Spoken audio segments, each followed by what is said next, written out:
नमस्कार मित्रांनो मी विशाल सोनवणे। तर सध्याच्या स्थितीला अत्यंत महत्त्वाच्या 32 अशा योजना सुरू झालेल्या आहेत। त्या योजनेसाठी अर्ज कसा करायचा आहे, कोणते नागरिक या योजनेसाठी पात्र ठरणार आहेत, ते अगदी या व्हिडिओच्या माध्यमातून सविस्तर बघणार आहोत। परंतु बांधकाम कामगारांसाठी 32 योजनांचा समावेश केलेला आहे। त्याच्यामध्ये विवाह आहे, शिक्षण, दवाखाने, दुपारचे जेवण अशा भरपूर टोटल मिळून 32 योजना आहेत। आता जी पहिली योजना आहे ती राज्यातील सर्व बांधकाम कामगारांसाठी लागू आहे। तर या योजनेमध्ये पहिल्या विवाहाच्या खर्चासाठी पूर्णपणे 30,000 रुपये शासनाकडून अनुदान दिले जाणार आहे। सोबतच जी दुसरी योजना आहे तिच्यामध्ये राज्यातील सर्व बांधकाम कामगारांसाठी दुपारचे जेवण शासनाकडून दिले जाणार आहे। त्याच्यासाठी सुद्धा तुम्हाला अर्ज करावा लागणार आहे। पहिल्यांदा आपण सर्व योजना अगदी सविस्तर बघू, त्याच्यानंतर अर्ज कसा करायचा आहे ते सुद्धा बघणार आहोत। तिसरी योजना आहे प्रधानमंत्री जीवन ज्योती विमा योजना। त्या योजनेमध्ये भरपूर महिला, भरपूर नागरिक पात्र ठरणार आहेत। सोबतच चौथी जी योजना आहे तिच्यामध्ये पूर्व शिक्षण ओळख प्रशिक्षण योजना। या योजनेच्या माध्यमातून बांधकाम कामगारांना पूर्णपणे शासनाकडून अनुदान दिले जाणार आहे। सोबतच जी पाचवी योजना आहे तिच्यामध्ये प्रधानमंत्री श्रमयोगी मानधन योजना, म्हणजे पूर्णपणे जे कामगार आहेत त्यांचे जे कष्ट आहेत त्याच्यामुळे त्यांचा जो मोबदला असतो, जो पगार असतो त्याच्यामध्ये वाढ करून त्यांचं जे मानधन आहे ते सुद्धा वाढवण्यात येणार आहे। सोबतच जी सहावी योजना आहे तिच्यामध्ये इयत्ता 1ली ते 7वी पर्यंत जे बांधकाम कामगारांचे मुले आहेत त्यांना प्रत्येकी वर्षाला 25,000 रुपये अनुदान दिले जाणार आहेत। सोबतच 7वी योजना इयत्ता 10वी आणि 12वी मध्ये जर किमान 50% गुण असतील किंवा 50%पेक्षा जास्त असतील तर पूर्णपणे प्रत्येकी महिन्याला बांधकाम कामगारांच्या फॅमिलीला 10,000 रुपये प्रत्येकी महिन्याला दिले जाणार आहेत। सोबतच जी 8वी योजना आहे तिच्यामध्ये बांधकाम कामगारांची मुले 11वी आणि 12वी जर शिक्षण घेत असेल तर त्यांना प्रत्येकी वर्षाला 10,000 रुपये दिले जाणार आहेत।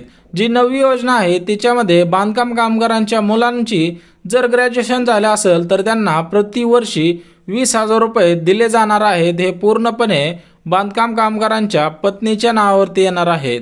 जी 10वी योजना आहे तिच्यामध्ये वैद्यकीय पदवी करता प्रतिवर्षी 1,00,000 रुपये, अभियांत्रिकी पदवी करता प्रतिवर्षी 60,000 रुपये, परंतु अर्ज केले असतील, अर्ज नसते केले तर तुम्हाला या योजनेचा लाभ घेता येणार नाही। सोबतच जी 11वी योजना आहे तिच्यामध्ये शासन मान्य पदविकेसाठी प्रतिवर्षी शैक्षणिक करता 20,000 रुपये शासनाकडून बांधकाम कामगारांच्या नावावरती हे पैसे जमा केले जाणार आहेत। जी 12वी योजना आहे तिच्यामध्ये नैसर्गिक प्रस्तुतीसाठी रुपये 15,000 रुपये प्रत्येकी वर्षाला जमा केले जाणार आहेत। शस्त्रक्रियेमध्ये प्रस्तुतीसाठी रुपये 20,000 रुपये सुद्धा अनुदान देण्यात येणार आहे। सोबतच 13वी जी योजना आहे तिच्यामध्ये गंभीर आजाराच्या उपचाराला 1,00,000 रुपये बांधकाम कामगारांच्या कुटुंबांना दिले जाणार आहेत। जर मोठा आजार असेल तर तो पूर्णपणे 1,00,000 रुपयापर्यंत शासनाकडून अनुदान दिले जाणार आहे। जी 14वी योजना आहे तिच्यामध्ये एका मुलीच्या जन्मानंतर कुटुंब नियोजनाची शस्त्रक्रिया केल्यास त्या मुलीच्या नावे 18 वर्षापर्यंत 1,00,000 रुपये मुदत बंद ठेव खात्यामध्ये पैसे जमा करण्यात येणार आहेत। सोबतच त्याच्या पुढची 15वी योजना, या योजनेमध्ये जर तुम्ही काम करताना तुम्हाला अपंगत्व आल्यास 2,00,000 रुपये तुमच्या कुटुंबांना दिले जाणार आहेत। सोबतच जी 16वी योजना आहे तिच्यामध्ये महात्मा ज्योतिबा फुले जन आरोग्य योजना, या योजनेच्या माध्यमातून बांधकाम कामगारांना उपचार मोफत दिले जाणार आहेत। सोबतच वेगवेगळ्या आजारांवरती जे उपचाराचा खर्च होईल त्याच्यामध्ये 1,00,000 रुपये शासनाकडून अनुदान सुद्धा देण्यात येणार आहे। जी 17वी योजना आहे तिच्यामध्ये राज्यातील बांधकाम कामगारांसाठी आरोग्य तपासणी मोफत सुद्धा केली जाणार आहे। जसे की MRI करायचा असेल, एक्सरे करायचा असेल, अशा वेगवेगळ्या उपचारांसाठी।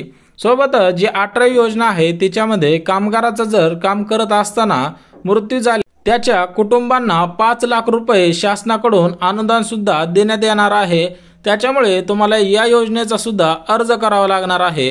19वी योजना, जर कामगाराचा नैसर्गिकरित्या मृत्यू झाल्यास 2,00,000 रुपये त्याचा जो वारसदार असेल, जो मुलगा असेल किंवा त्याची फॅमिली असेल त्यांना 2,00,000 रुपये शासनाकडून अनुदान देण्यात येणार आहे।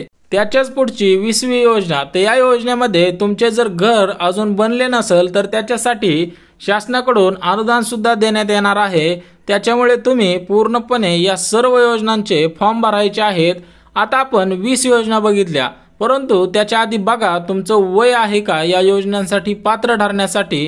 तर या योजनेसाठी पात्र ठरण्यासाठी बांधकाम कामगारांना 18 ते 60 वर्षाच्या दरम्यान त्यांचं वय पाहिजे, तरच त्यांना या योजनेचा फॉर्म भरता येणार आहे आणि या 32च्या 32 पूर्णपणे योजनांचा त्यांना लाभ घेता येणार आहे। आता याच्यासाठी 1 रुपयामध्ये कोणता जरी अर्ज भरायचा असेल तरी पण भरता येणार आहे।